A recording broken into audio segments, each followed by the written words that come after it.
Ça, c'est la sauce pour le biryani. Ça, c'est de la viande. J'ai fait une sauce à la viande. Fait préparer avec de la viande, du poulet, du poisson, tout ce que vous voulez. Mais j'ai manqué, là, j'ai pas filmé au tout début, mais c'est pas grave. Donc ça, c'est la sauce pour le biryani. Là, c'est prêt, je laisse là. De l'eau. Ensuite, j'ai mis juste de la cannelle, mais il faudra l'enlever quand on met le riz. Je fais friter les épices que je vais mettre. Voilà, il y a de la cannelle, de la cardamome, des clous de girofle, du poivre. Il y a tout. Il y a la noix de muscade aussi. Il faut les mettre dans un tissu comme ça, comme je l'ai fait. Voilà, il faut faire un nœud comme ceci. Là, il y a tous les épices dedans.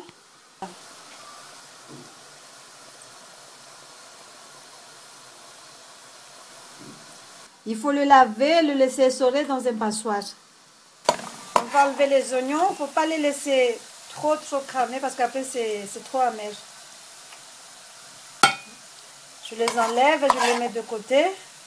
Un peu d'oignons grillés, d'oignons frités sur la sauce. Les épices dans un petit tissu comme ça. Parce que quand on fait bouillir l'eau et qu'on va mettre le riz, il ne faut pas qu'il y ait les cannelles et tout ça. Il faudra tout les enlever. Donc pour gagner du temps, il vaut mieux les mettre là-dedans. Parce que c'est juste le parfum qu'on veut. C'est tout. C'est juste ça.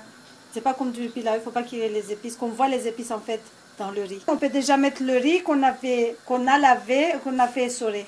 Voilà. On a mis le riz. Il faudra laisser réduire un peu l'eau. En surveillant de temps en temps le riz. S'il est cuit ou pas. Mis en entier. Et quelques cardamomes. Voilà. On va juste le mélanger avec un tout petit peu d'eau. On aura besoin pour colorer un peu le riz. Pour faire le mélange orange, blanc et tout le tralala. Bon, le riz il est tendre. Donc, arrivé à ce stade, vous pouvez prendre le riz et le mettre dans un passoire pour essorer l'eau. Ou faites comme moi directement. Moi, je cherche toujours la facilité. Je me casse pas trop la tête. Je fais comme ça, je prends comme ça. Je mets directement dans ma sauce. De toute façon, à la fin, ça sera toujours pareil. Hein. Que vous l'essorez dans un passoire, vous faites directement comme ça, c'est toujours pareil. Voilà. Alors, il faut mettre un peu de samli dessus. Moi, j'aime bien le gras. Si vous pensez à la ligne, ne faites pas comme moi, mettez juste une toute petite cuillère.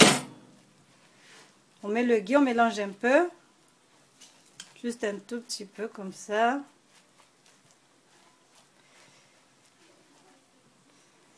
Et ensuite, je pose les oignons dessus. Je ne mélange pas, je les pose juste dessus. Et le colorant alimentaire, on va le mettre après, pas tout de suite. On couvre avec du papier alu et on va enfourner à environ 30 minutes. En fait, ça dépend de votre four. Chez moi, je vais mettre 30 minutes. On couvre et on enfourne. Voilà, je mets un tout petit peu de colorant alimentaire. Juste comme ça. Et ensuite, je vais enfourner encore. Ça, c'est les œufs pour le décor. Donc, on les met dans de l'eau. On les cuit à la coque. On les fait friter un tout petit peu. J'ai mis juste un tout petit peu de colorant alimentaire pour faire joli, c'est tout.